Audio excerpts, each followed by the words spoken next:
Okay, I'm really late tonight, and I'm sorry about that. I just kind of got busy, and I didn't get off till 6 o'clock, and then we went to dinner at Applebee's, and then after that, we went to Sam's Club, and we ended up going to Foodland, ended up going to the Green Kiwi and getting our froyo on.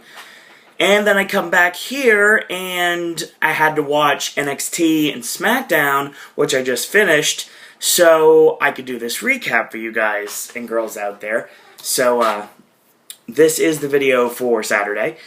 Tomorrow, we are going to be debuting a new segment here on Pop. It's called Versus.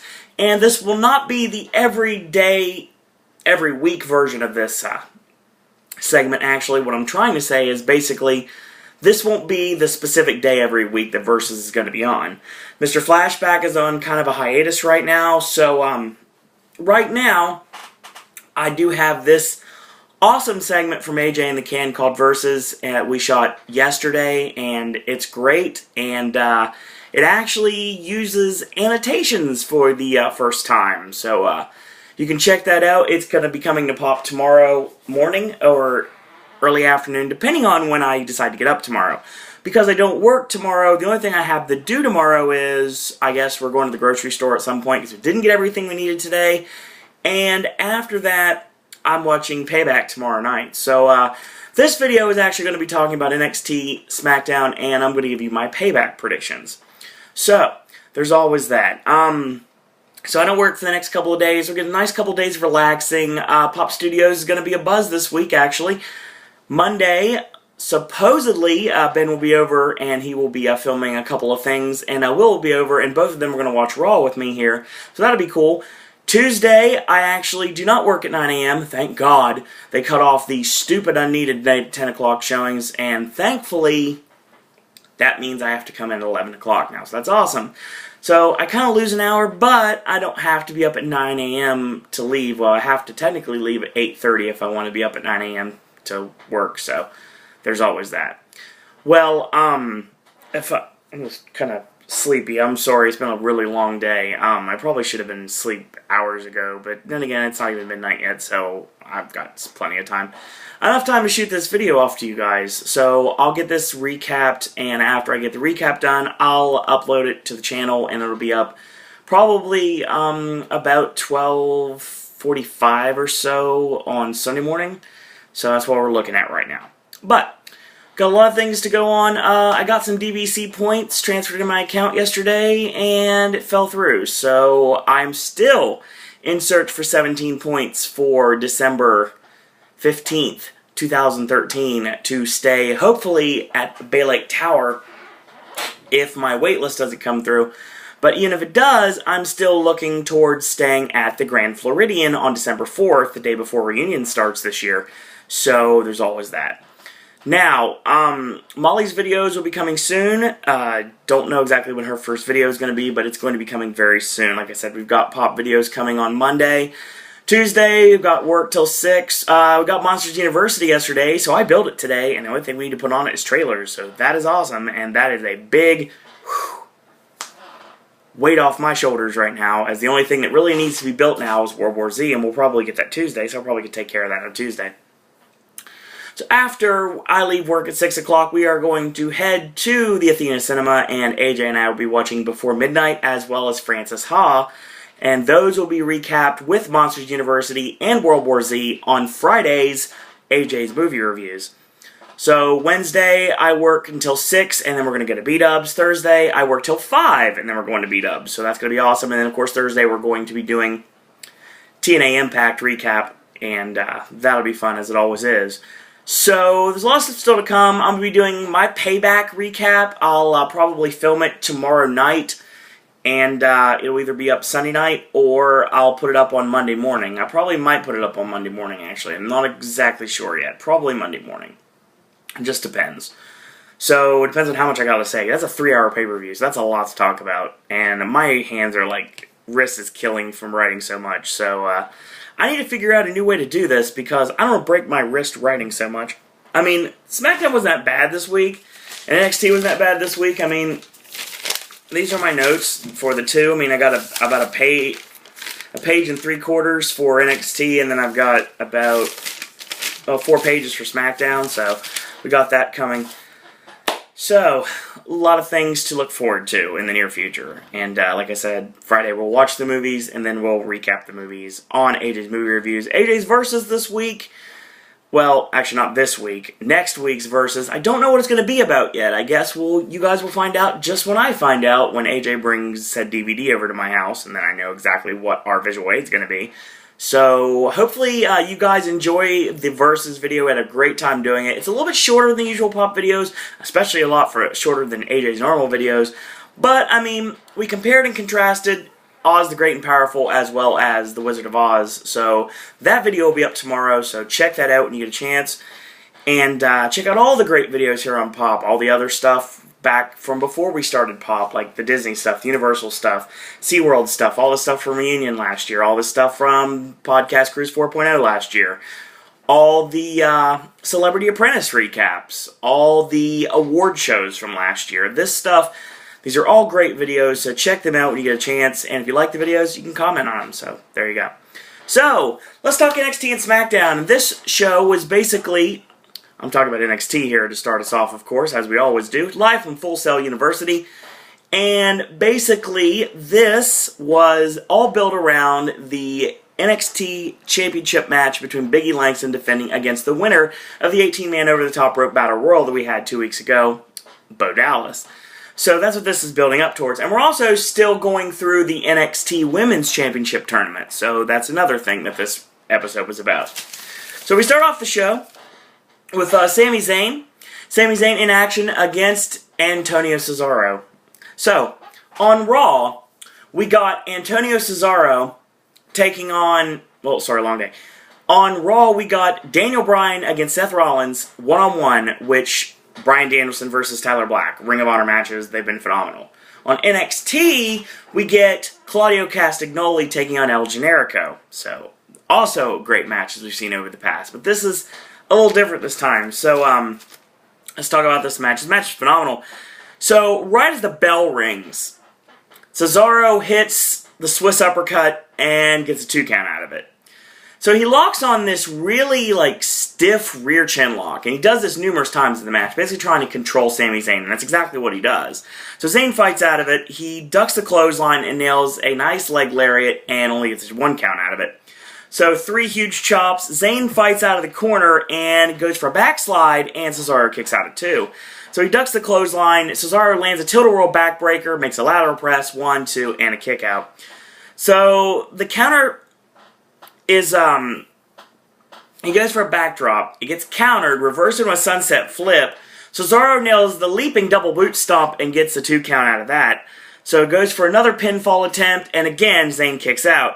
So he stomps on the hand, goes back to the chin lock on Sami Zayn, Zayn tries to counter out of it, and Cesaro ends up taking him down by the tights, pulls him down, and keeps the chin lock on. So Zayn gets up to his feet, he backs him into the corner, and he backs him into the corner again, and this time it breaks the hold. Zayn nails him with a Blue Thunder driver and only gets a 2 count.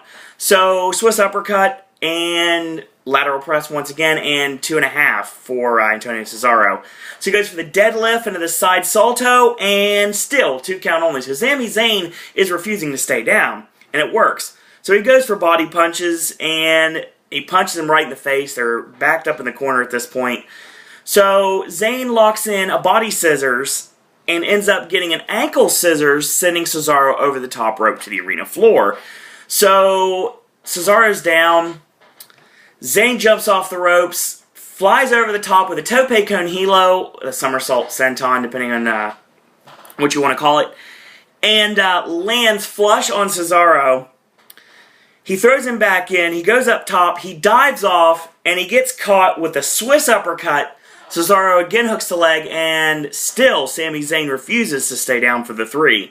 So he goes back to the chin lock. Zayn fights out again. He nails the back elbow. He goes for a power bomb. It gets reversed, float over into a code red, which is a flipping sunset flip, if you guys didn't know all better.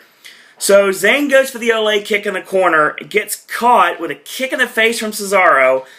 He gets rolled up for 2. He goes right back into the chin lock. Zayn rolls out this time. Cesaro goes right back into the chinlock again, nails the Gotch-style neutralizer, and gets the 3 count. And then after the match, he just browbeats him constantly, basically just telling how great he is and how better than Sami Zayn, Antonio Cesaro is. Really awesome match. WWE is ROH this week, actually, to be totally honest. And there was a lot of really awesomeness from a lot of superstars from Ring of Honor, and I was very happy to see that, and this on NXT especially. So, after this match, and I was very happy that NXT was not very promo-heavy this week, because every time there's a promo, I gotta write it, not necessarily word for word, but enough that I can do it almost verbatim, but not quite, just enough to get the point down. But sometimes I'm overzealous about it, and I actually write down nearly everything.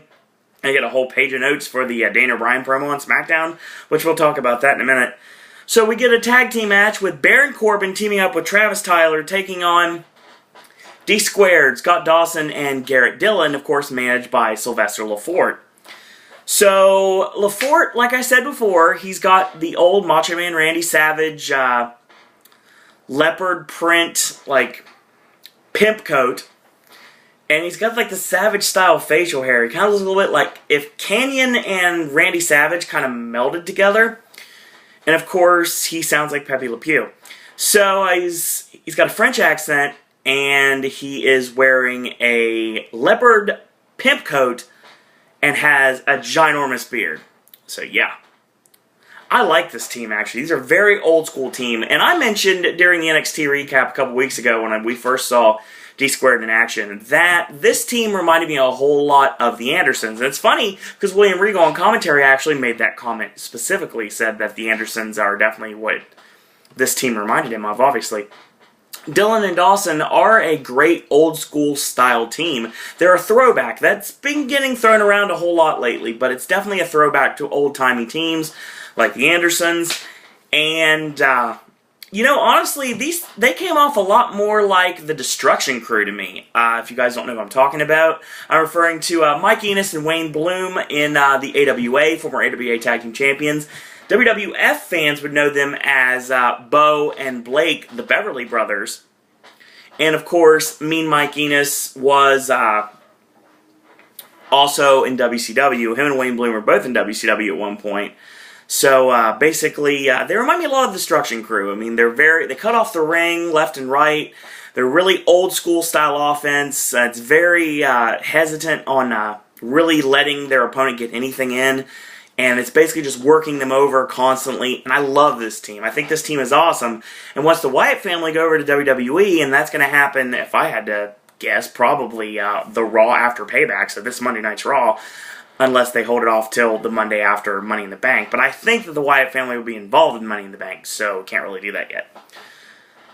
I mean, if anything, you could have the Wyatt family come and attack all 4 men on Sunday, but I don't think that's going to happen. I really don't think that should happen. I mean, maybe it could happen. I mean, if that happens, that would lead to Daniel Bryan joining the Wyatt family, which is something I've mentioned before, but I don't think that's going to happen either. But I like that idea. More armchair booking. So, I like this team, and Dawson and Dillon are a great tag team. They kind of remind me a bit of, they come off a lot like Trevor Murdoch and Garrison Cade, or Lance Cade, depending on how you want to talk about it. Lance Cade and Trevor Murdoch.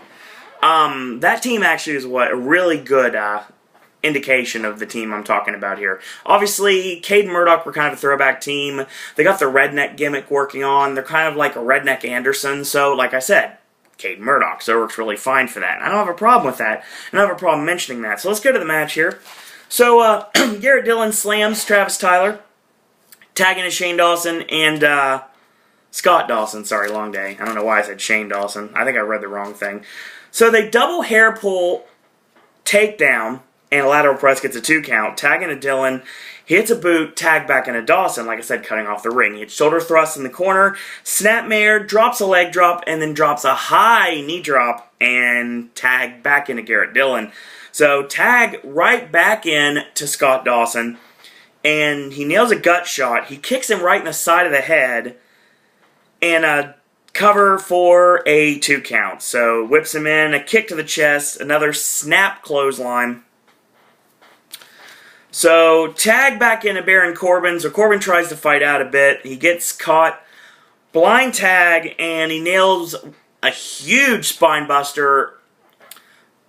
And he comes off the middle turnbuckle with a seated double axe handle, and that's called Southern Pride for the pinfall. So, great win for Dawson and Dylan. I like this team. I think they're going to become NXT Tag Team Champions sooner rather than later. I think that probably you take the belts off of them, take the belts off the Wyatt family, and put them on Ono and Graves, and then have Dawson and Dylan take the belts off Ono and Graves. I think that's probably what I would do, honestly, if you want to get the tag team belts on them. And I'm pretty sure they do. Like I said, they're an old-timey throwback, and I like this team. I like this team a lot. So, we get another first-round match in the NXT Women's Championship Tournament. Not the Divas title, not the Butterfly belt. No, this is a legitimate championship, and it looks awesome, too. So, of course, last week, we saw Paige advance with a victory over Tamina Snuka. Well, this is our first-round match for this week. Bayley taking on Alicia Fox. Accident-prone Alicia Fox. So, Alicia Fox has to carry the match, obviously, because she's a veteran in the ring. So, this is a recipe for disaster. Alicia Fox hits a nice Northern Light suplex on Bayley. Bayley kicks out at 2, goes to the reverse chinlock. Bayley forearms Alicia Fox and nails a monkey flip out of the corner. She goes for a charged axe handle 3 times and gets caught with a knee off the ropes for 2. Nails a modified exploder for a 2 count. And a high kick to the side of the head when she's basically laying on the apron. So Alicia Fox kicks her in the head. Nails the axe kick, gets a 3 count. So Alicia Fox is advancing in the NXT Women's Championship Tournament. Next week, I believe, I don't know this for a fact, but next week should be Summer Rae taking on Sasha Banks. Because you have that match, and then you have Emma against Oksana as the final match in the first round. So I don't know if that's next week, or if it's Summer Rae against Sasha Banks next week, but the brackets that we saw make me think that Summer Rae and Sasha Banks is going to be next week on NXT. Again, I don't have a problem with that. Like I said, we're leading towards Paige and Summer Rae for the finals, with Paige finally winning and becoming the new and the first NXT Women's Champion. Again, I don't have a problem with that. So we get to our main event of the evening, Biggie Langston defending the NXT Championship against Bo Dallas, and all the fans here in Full Sail hate Bo Dallas. No more Bo chants throughout the entire building. So, Langston basically toys with him the whole match, and of course, that's how you know that something's going to happen to him. He's going to have to lose. So he hits 5 big body shots onto Bo Dallas's ribs, and nails a short arm clothesline, gets a 2 count, nails a huge Ultimate Warrior style splash, and again, doesn't go for a pinfall. He gets caught with a back elbow, and that knocks him outside the ring. So he tosses him back in, gets a 2 count. He misses the leaping big splash, the Ultimate Warrior splash again. Biggie goes for it again. This time Dallas is out of the way. Hits a clothesline, off the ropes, hits another clothesline, goes for the 3rd clothesline, gut shot to the midsection, a kick to the side of the head, forearms, and the swinging bulldog, but Langston kicks out at 2.5. So Bo gets caught, and a nice Magnum TA style belly-to-belly suplex, huge clothesline, 3 in succession, and a high knee lift, 5 in succession. Of course, all about 5 with Biggie Langston. So it's that Vader attack. He drops the straps, going for the big ending, and this was a really unique finish, and I like this, actually. He goes for the big ending in the corner. Dallas holds onto the ropes, and when he holds onto the ropes, he grabs the top turnbuckle, and what he's untying the turnbuckle pad. So he's fighting out of the big ending, and he's untying the turnbuckle pad, so it exposes the turnbuckle. So basically, Dallas pushes him chest first into the buckle, the exposed buckle. Then he does it again. He gets caught with a side belly-to-belly, and 1, 2, 3. Bo Dallas is your new NXT champion. Well, we'll see where this is headed. Obviously, this was done to get the championship off Biggie Langston, given the fact that he's going to be full-time on the WWE roster, because he's already here. He's actually in action on Smackdown, that I'll talk about in just a few minutes. But, interesting. What did we learn from today, folks? Well, Sami Zayn and Antonio Cesaro need to have matches every day, and I would never get tired of it. Zayn put up one heck of a fight, and Cesaro proved his awesome dominance. Zayn and Cesaro had an amazing match. That's hopefully coming to the WWE sometime sooner rather than later. Scott Dawson and Garrett Dillon are a great throwback tag team, and I think they are future NXT Tag Team Champions, as in they will be Tag Team Champions before 2013 is over. They had a nice squash match showing their dominance as a tag team. Alicia Fox goes over Bayley in the NXT Women's Championship Tournament. Basically, she is the only WWE diva that's actually going to be in the tournament, because I have a feeling the crowd favorite Emma is actually going to get past Oksana either next week or the week after, depending on when they have that match. So that's going to happen, and Bo Dallas, your new NXT champion. So he becomes the third champion in NXT history. We started off with Seth Rollins, and then we have Biggie Langston, and now we have Bo Dallas. So there's a lot of people that are going to be gunning for Bo Dallas, especially his former tag team partner, Adrian Neville. The man that gravity forgot is obviously going to be thinking about the fact that that could have been him. That could have been his opportunity against Biggie Langston, because he was the last man eliminated from said 18-man over-the-top battle royal, which gave Bo Dallas that opportunity against Biggie Langston that he made work for him. Obviously, he made the best out of the opportunity, and that's why he is the brand new NXT champion. A heel NXT champion. Interesting. Not normal. We usually have NXT champions are baby faces. Bo Dallas is definitely a heel, especially after the way he underhandedly won the championship. However, it was a very great way. I enjoyed the finish, to be honest, because something doesn't happen very often. I mean, he was up in the actual finish of the champion, and he untied the top turnbuckle, and he pushed him into the exposed corner post and the exposed steel, and just twice, and then he hit his horrible side belly-to-belly suplex, which looks bad every time, and got the 3 out of it. So, new champion, and that's fine. I don't have a problem with this.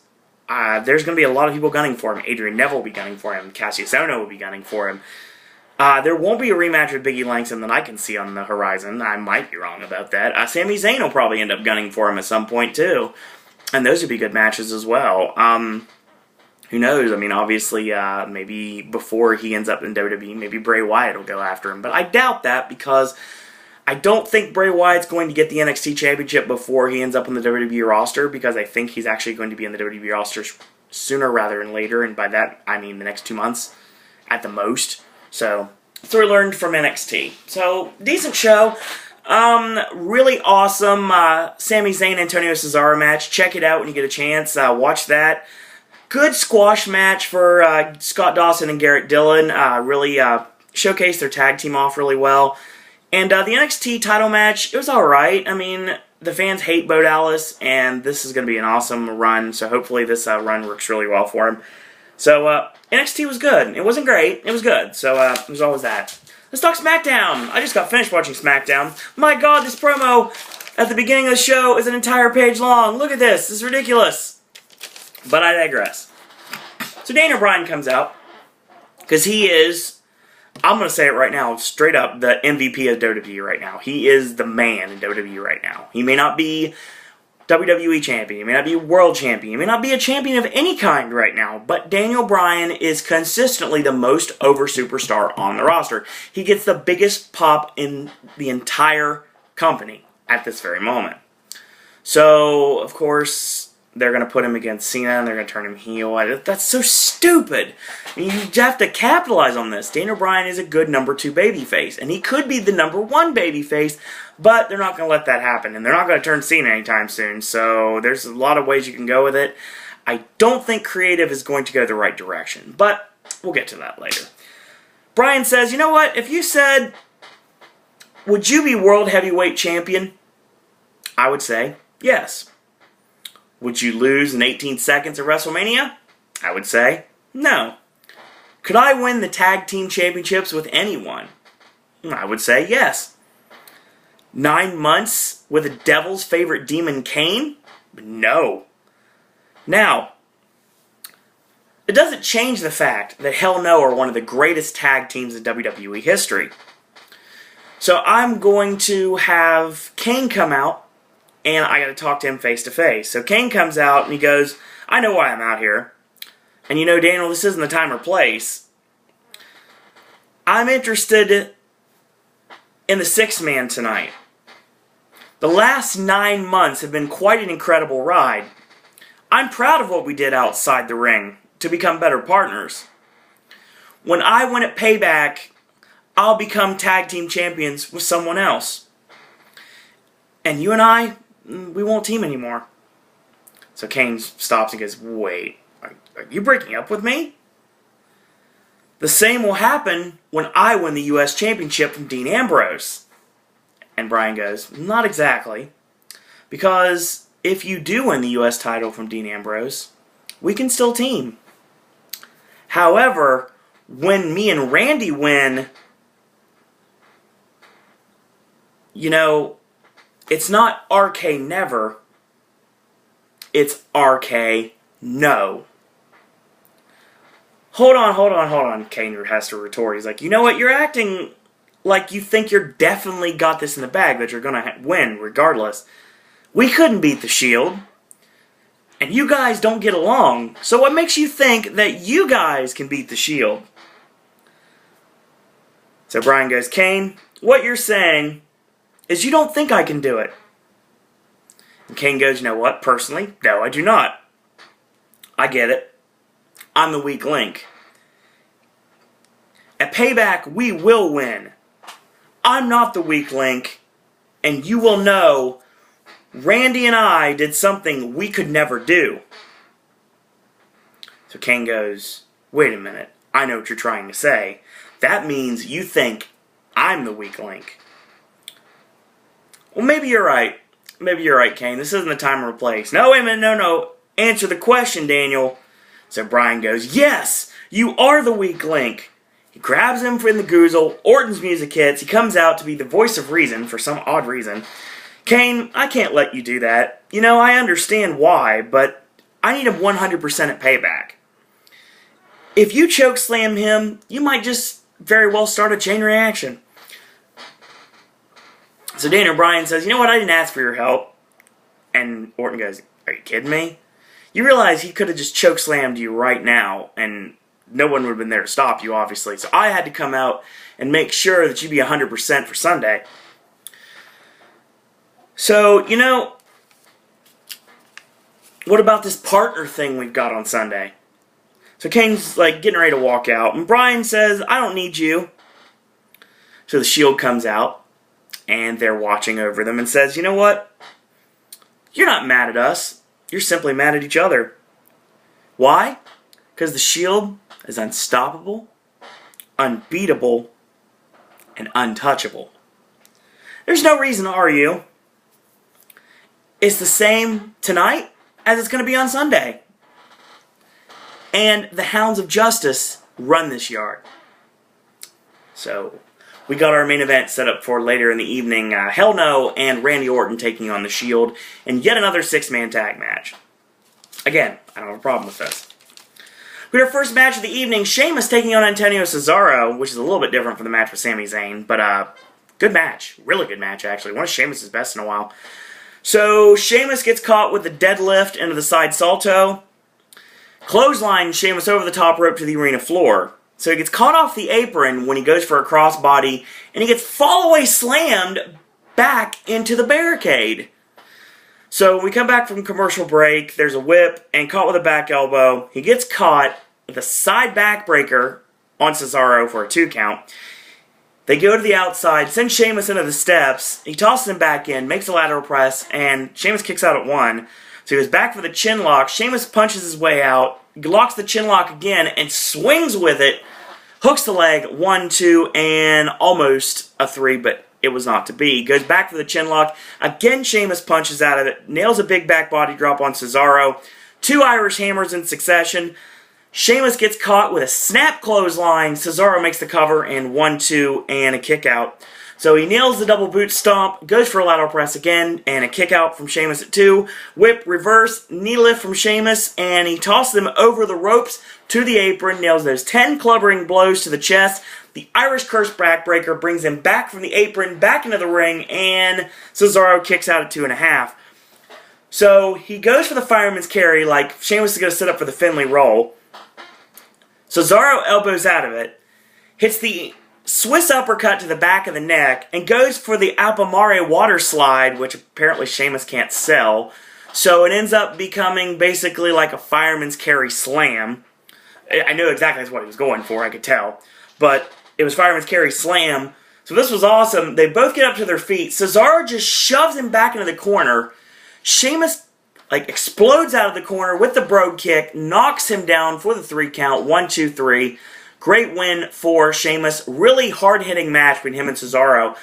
And for those of you that don't believe in Antonio Cesaro and have not watched his Claudio Castagnoli matches in Ring of Honor or Dragon Gate or Chikara or any other promotion, then check out this stuff, honestly. Really, I mean, Antonio Cesaro is the real deal. I've said it once, I'll say it a million times. Antonio Cesaro, pound for pound, is the strongest superstar in the WWE locker room. JBL actually said it on commentary on Smackdown. And he's probably one of the best superstars in the locker room, given the fact he can work with anyone. He's got the thing that Daniel Bryan's got going for him. He can work with anyone, obviously. And Dolph Ziggler can work with anyone, pretty much. So, I mean, there's always that. So there's a lot of superstars that can work with anyone. Daniel Bryan and Antonio Cesaro are definitely two that can work with anyone. And this match was awesome. Really took a lot out of Sheamus. He actually got busted open hard way on his upper shoulder blade during the match. I don't know exactly when it happened. I'm guessing it might be when he went into the steps, because I think after that it started, but that's just purely speculation. So after the match is over, Sheamus is celebrating, and he gets attacked from behind from Damian Sandow. So Sandow stands strong going into Sunday. We see the Wyatt family promo from last week, which still awesome, still intense, still really intriguing. I really cannot wait for the Wyatt family to make their debut. Hardy's once again presenting Smackdown just like they did with Raw. And apparently, it's all about the Big Bacon Thick Burger from Hardy's. So, Teddy Long is about to sit down to eat one when Dolph, AJ, and Big E come in to pretty much interrupt his eating process. He says, "It's been a month since I've been on SmackDown," Dolph says, "and you're going to throw me into a tag team match against Alberto Del Rio and Chris Jericho? You know, SmackDown is really nothing without me. Tonight is just a taste. Later." So he walks, him and AJ leave, and Teddy Long's like, "Finally I can eat my dinner, playa." And then the next thing you know, Big E Langston comes in, and just like a schoolyard bully, grabs the burger and eats half of it, and he says pretty much anything. He's like, "This is pretty good." It's like, I was waiting for Big E to go, that is a tasty burger, but no Pulp Fiction reference. Sad panda. But he eats about 3/4 of the burger and leaves the rest for Teddy Long, and that's the end of that. So, the only thing good about this next segment is the right person went over, and I love 3-man band, and I really wish they'd do more with them.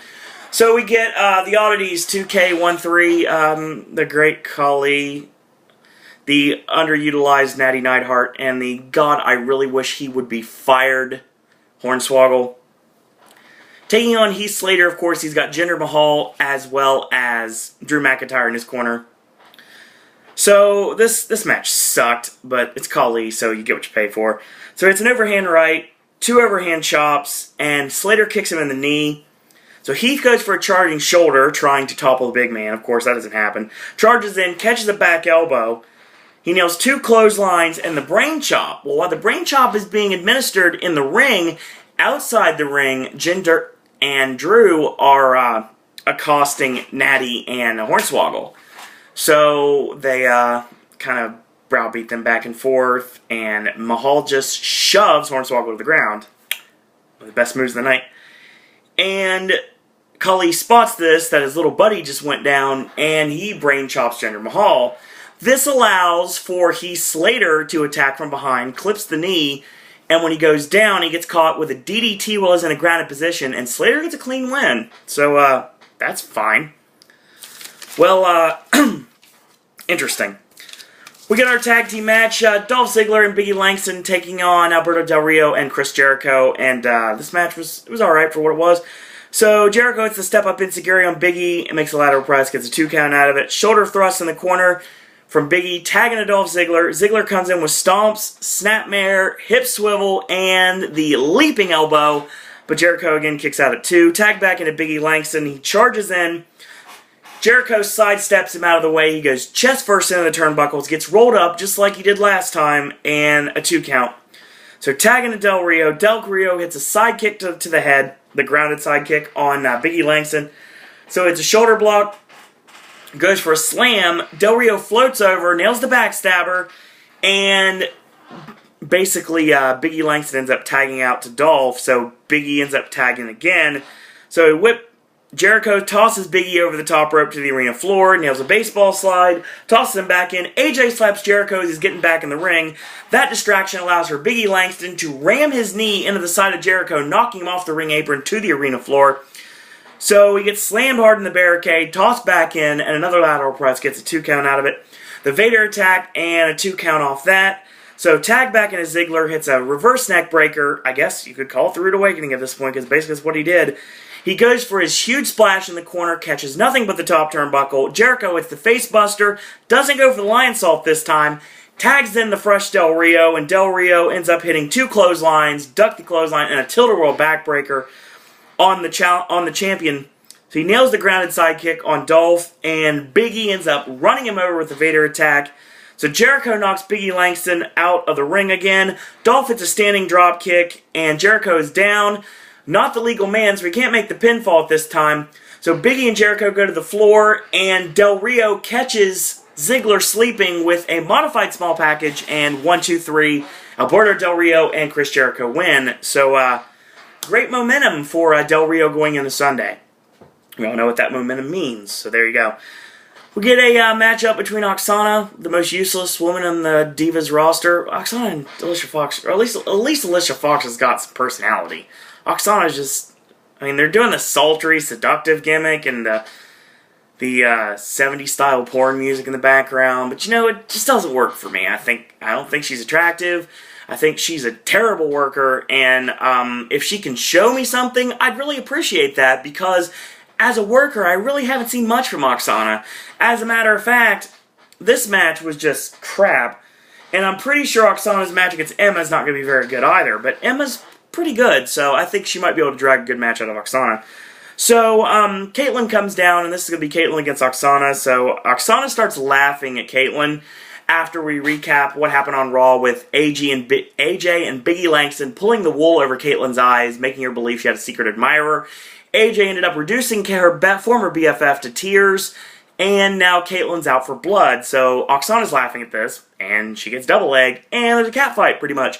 So, they brawl pretty much throughout the ring. They go to the floor, they brawl on the floor, and they brawl back in the ring. The referee tries to get involved, and he gets kicked off, and the referee tries to get involved again, and Caitlyn slaps him as hard as humanly possible, and that's basically the end of it. So Oksana runs away in fear, as well she should, and that's the end of this. Didn't even get started, belt didn't even ring, no contest. Completely useless. So we had a non-title match, Curtis Axel taking on the current Intercontinental Champion Wade Barrett. And Barrett comes to the ring and with a microphone and he says, you know, this makes no sense. Before we get started with this match, I want to talk some business with Paul Heyman. You know, why do you have this match? I mean, I could end up injuring Kurt Axel. Or Axel, he might even injure me, and there goes our match for Payback. So, The Miz comes out and says, you know what, really? You don't want to fight tonight? You want to just, like, have fun and just, like, sit down and drink a latte from Starbucks and just gab together in the same booth on the same side? You want to do that instead of wrestle tonight? How about we fight? And, of course, it gets the fans a chant fight. So, they lock up, and nice standing dropkick from Curtis Axel for a 2 count, and back kick from Barrett, and Axel gets knocked over through the middle ropes to the floor. So Miz ends up getting forearmed. He's in the wrong place at the wrong time. Barrett ducks out of the way, and Axel nails Miz with the forearm. So they roll back in. Barrett climbs back into the ring. He gets caught with the axe to grind as he's getting back in the ring, and Axel wins clean. So after the match is over, Axel's standing tall. Miz locks up. Full Nelson, and front Russian leg sweep, skull-crushing finale, Miz stands tall. Again, we know what that means. So, we get our main event of the evening. The Shield, once again, taking on Hell No and Randy Orton. So there's another 6-man tag to end the show. And these Shield 6-mans have been amazing. I mean, these have been going on for... Oh my god, it seems like forever. And like, no one has been able to beat The Shield in 6-man competition. The Shield has had everyone's number. From John Cena to The Rock to The Undertaker. I mean, The Shield has wreaked, I think that's a word? They wreak havoc on every single member of the WWE roster. Face or heel, doesn't really matter. So we get this match. This is our main event of the evening. So we go midway through the match. Ambrose hits a power drive elbow on Daniel Bryan. Bryan kicks out at 2. There's well-placed stomps and nice dragon sleeper from Ambrose. And a knee strike breaks the hold. So he charges in, caught the knee, basically a kitchen sink, tagging to Randy Orton. Orton hits Vintage Orton, which if you guys are new to pop, clothesline, duck the opponent's clothesline, and Samoa Joe style snap power slam. And before he can complete the power slam, he punches Reigns off the apron. And when Reigns comes in, after the power slam is done, he ends up getting snap power slammed himself. So, goes for the snakebite DDT on Ambrose, catches Rollins as well, and goes for it again. Ambrose catches him with a neck snap on the top rope, and Rollins hits that high angle kick to the back of the head. Basically, one-footed enziguri. And, Orton ends up getting pinned 1, 2, and almost to 3, but not quite. Ambrose locks in a chin lock on Orton, and short arm clothesline gets a 2 count out of it. So he's pulling back the fingers, kind of like that match that Ambrose had with William Regal on NXT, which you guys need to check out. Really brutal match, honestly. Not Ambrose. God, it's been a long day. It was Ono and Regal. Ambrose actually... Ambrose also had a feud with Regal, so they both feuded with Regal at some point. Those matches are brutal, too. But still great matches. Anyway, anytime Regal's in the ring is great, especially now. So tagging to Roman Reigns. Reigns with a headbutt, stomps and 2 count, and chokes on the middle rope. There's a knee, goes for the Samoan drop. It gets reversed in a Mike Sanders 3.0 backbreaker, and he charges in with a shoulder, gets sent to the ring post, shoulder first. So he tags in Ambrose, hot tag into Kane. Kane comes in with an over-the-shoulder power slam, gets a 2 count on Ambrose, goes for the charging clothesline, whip in, charging clothesline, and a side slam out of the corner. Ambrose kicks out at 2. So he goes up top for the flying clothesline. Ambrose ducks out of the way and drop kicks him into the corner. It knocks Kane back into Daniel Bryan, makes the tag. Bryan comes off the top with the missile drop kick on Dean Ambrose, and he kips up, tagging to Rollins. Rollins goes for a springboard off the ropes, get caught with a Brian Pillman counter, which is basically a drop kick when someone's going for a move. Randy Orton does this from time to time, too. So, he gets a tope on Rollins and gets a 2.5 out of it. He goes up to Rollins and Ambrose, actually. Long day. So he nails both members of the Shield on the floor, and he tosses him back into the ring. He nails that huge drop kick into the corner, and he's slumped over. Is Rollins in the corner. Bryan charges in, nails that huge leaping drop kick right in the corner. Goes for a pin, and 2.5, so Rollins barely kicks out. So Ambrose is goozled over the top to the floor. So Ambrose and Kane are going to brawl it out for a while. RKO goes for it on Reigns. He gets reversed, and Orton gets speared from Roman Reigns. So Kane goozles Ambrose, and Reigns goes for a spear. He sidestepped it, and he goes right into the barricade, over the barricade, into the timekeeper section. He goozles Ambrose and tosses him over onto Reigns, so both members of the Shield are down and out. At this point, you have Rollins go to the top rope, and he ends up going for the turnbuckle powerbomb on Daniel Bryan, so he nails it. He goes to the top rope again. He goes for that knee strike off the top. He gets caught. Kane shoves him into the RKO. Bryan locks in the no-lock, and tap, tap, tap. So the Shield are finally defeated by Daniel Bryan, Kane, and Randy Orton. What a match, folks. And that's how we went home on SmackDown for the go-home edition of SmackDown for Sunday's Payback. So, great match. Well, what did we learn about SmackDown, boys and girls? Well, Daniel Bryan is the most over face in the company, and turning him heel is a stupid move. WWE, please watch these videos and understand that. He does not need to be a heel. That's going to kill his momentum. And attacking John Cena is not going to make him a heel in everyone's eyes. So you have to do something different. Kind of like what someone else is going to do to be heel, but I'll talk about that in a second. So, we get Sheamus and Antonio Cesaro had a really great, hard-hitting matchup, a match I'd like to see happen a lot more. Cesaro went for the Alpamare water slide, but ended up not really working. Sheamus really didn't get in the move properly, so it didn't work out. But I like the finish, actually. He went for the Alpamare water slide, which ended up being a fireman's carry slam. Cesaro just shoves him in the corner. He explodes out with a brogue kick. Really awesome match. And Sandow jumps in from behind, so we know what that means on Sunday. Heath Slater gets a win over the Great Khali, and I think that means that we're going to get Slater against Hornswoggle on Smackdown next week. And that sucks. I don't want that to happen. Ever. If you're going to do this Oddities 2K13 gimmick, can you get someone else that can wrestle? A guy that can wrestle that can be in this as well as Khali? I mean, why don't you put Tons of Funk in there? I mean, that would work. Tons of Funk, Khali, and Natty in a group. Hornswoggle. Yeah, that's fine. I don't have a problem with that. So, we get Dolph and Big E losing to Alberto Del Rio and Chris Jericho. So, actually, Del Rio gets the pin on Dolph at the end of the match. We know what that means on Sunday. Caitlyn just obliterates Oksana because she made fun of her, and Caitlyn slapped the holy daylights out of the referee. So, obviously, we found out on .com that she got fined heavily for it. So Curtis Axel gets a non-title win over the Intercontinental Champion, but when he is standing tall, The Miz lays him out with skull-crushing finale. Again, we know what that means for Sunday. And the Shield finally loses a 6-man match thanks to Hell No and Randy Orton. What a brilliant match. Daniel Bryan is the MVP of WWE without a question. So, that would be NXT and Smackdown this week. Let's talk predictions for Payback tomorrow, since we have less than 24 hours till the pay-per-view. So let's start it off with the Payback kickoff, which is going to start at 7:30 on YouTube and the WWE app, and also various other locales on the internet. It's going to be Sheamus taking on your intellectual savior of the masses, and, wow, I almost called him Antonio Cesaro, Damien Sandow. So Sheamus and Sandow are going to go at it. Who should win this match?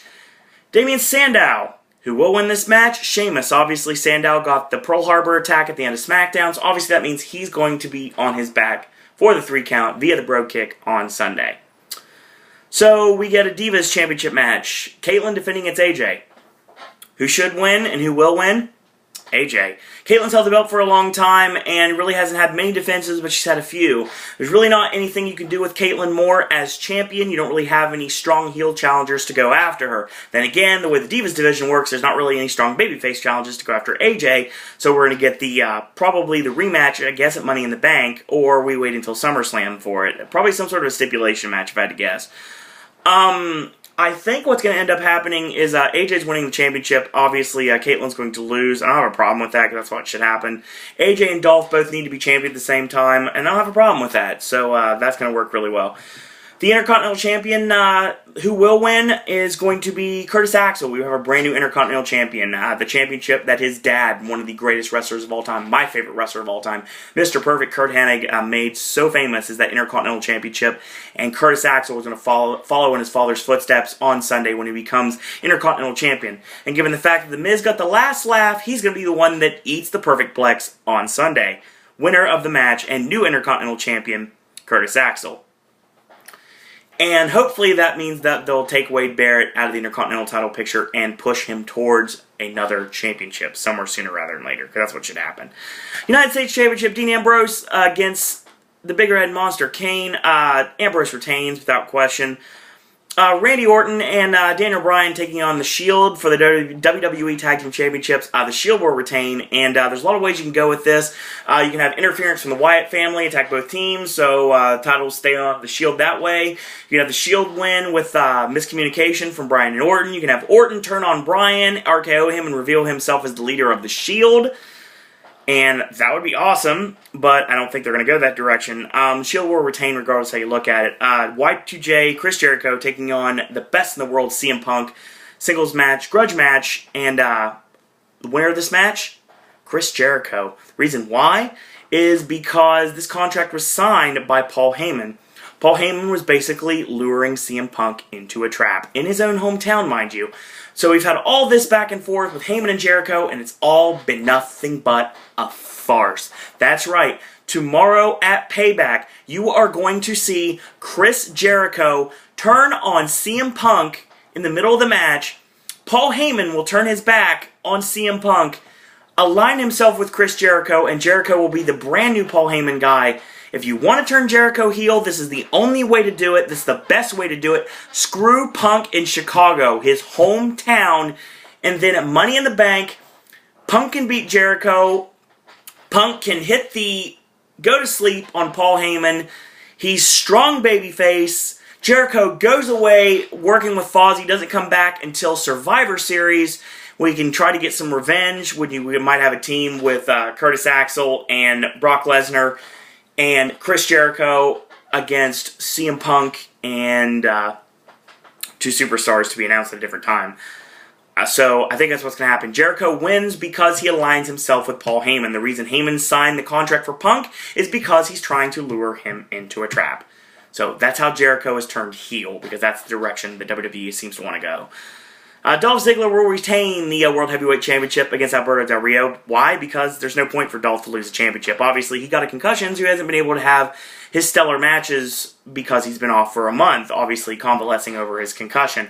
However, Del Rio is not going to win this championship, and Dolph's going to go on to his next challenger, which I would have said would be Jericho, but not now. That's the reason we had the match on Smackdown, so Dolph and Jericho can have their last match before they're both heels as of Sunday.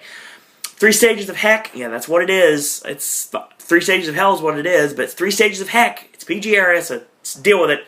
So John Cena is going to beat Ryback in the Lumberjack match. Ryback's going to cheat to win the tables match, and then Ryback is going to lose the ambulance match, which means we're not going to have to hear that stupid ambulance siren to make me think that it's Scott Steiner every time that Ryback comes to the ring. So what's going to end up happening? I love this finish. I think it's a brilliant idea for a finish. They brawl on top of the ambulance, and Ryback nails a meat hook on Cena. They're both down. Ryback goes finish it and goes like he's getting ready to go for Shell Shock. Cena reversed, fireman's carry, and AA through the roof of the ambulance, and both men are in the ambulance. Cena pushes out the door, falls completely on the ground after the door shuts, and wins the match, and retains the WWE Championship. So we're leading towards Cena and Bryan at SummerSlam, but there's almost not really any way to do this unless you have Cena win Money in the Bank and have that match be, Cena lose, sorry, long day. You have Bryan win Money in the Bank and you have him cash in on Cena at SummerSlam. I don't think they do that though, but maybe. I hope so, because it would be the only way I could think of they could do this without turning Bryan heel. And if anybody does not need to be heel right now, it's Daniel Bryan, because he's over like Rover with everyone in the crowd, and that's how it should be right now, because Daniel Bryan is awesome. So, that's NXT, that's Smackdown, that's my Payback predictions. So, in retrospect, I do want to say that John Cena retains the WWE Championship, Dolph Ziggler retains the World Heavyweight Championship, CM Punk gets screwed over by Paul Heyman in his hometown of Chicago, Illinois, and Chris Jericho wins by becoming the brand newest Paul Heyman guy. The Shield wins with Orton and Bryan miscommunication, which may lead to Randy Orton RKOing Daniel Bryan and revealing himself as the leader of the Shield. Ambrose is going to beat Kane, retaining the U.S. Championship. Kane might win by DQ or something, but I think Ambrose is going to win clean. AJ defeats Caitlyn to win the Divas Championship. Sheamus beats Damian Sandow, and Curtis Axel wins the Intercontinental Championship by pinning The Miz with the Perfect Plex after The Miz gets rid of Wade Barrett. So that's going to be Payback. So, once again, hopefully you like these videos. If you do like these videos, do comment, do subscribe. You can thumbs up these videos, share them on your social media networks. You can retweet them. You can share them on Facebook. If you want to become a popcaster yourself and do this just like I do, and Ben does, and Will does, and AJ does, and Molly does, then by all means, send me an email, siroandisney@gmail.com, or you can tweet me at siroanddisney, or you can find me on Facebook at Owen Disney. So, thank you guys and girls out there for watching. Thanks for helping us get to 10,000, and we're almost there, folks. We're a little bit over 2,000 left, so we've got until the end of the year to hit 100 subscribers and 10,000 views, and we are getting closer by the day. So we'll see where that goes from there. Later tomorrow, we're going to be doing WWE Payback. Tomorrow we'll debut Versus, The Wizard of Oz, taking on Oz the Great and Powerful. So much still to come. This is the Summer of Pop. So until tomorrow, boys and girls, that's all I got to say about that.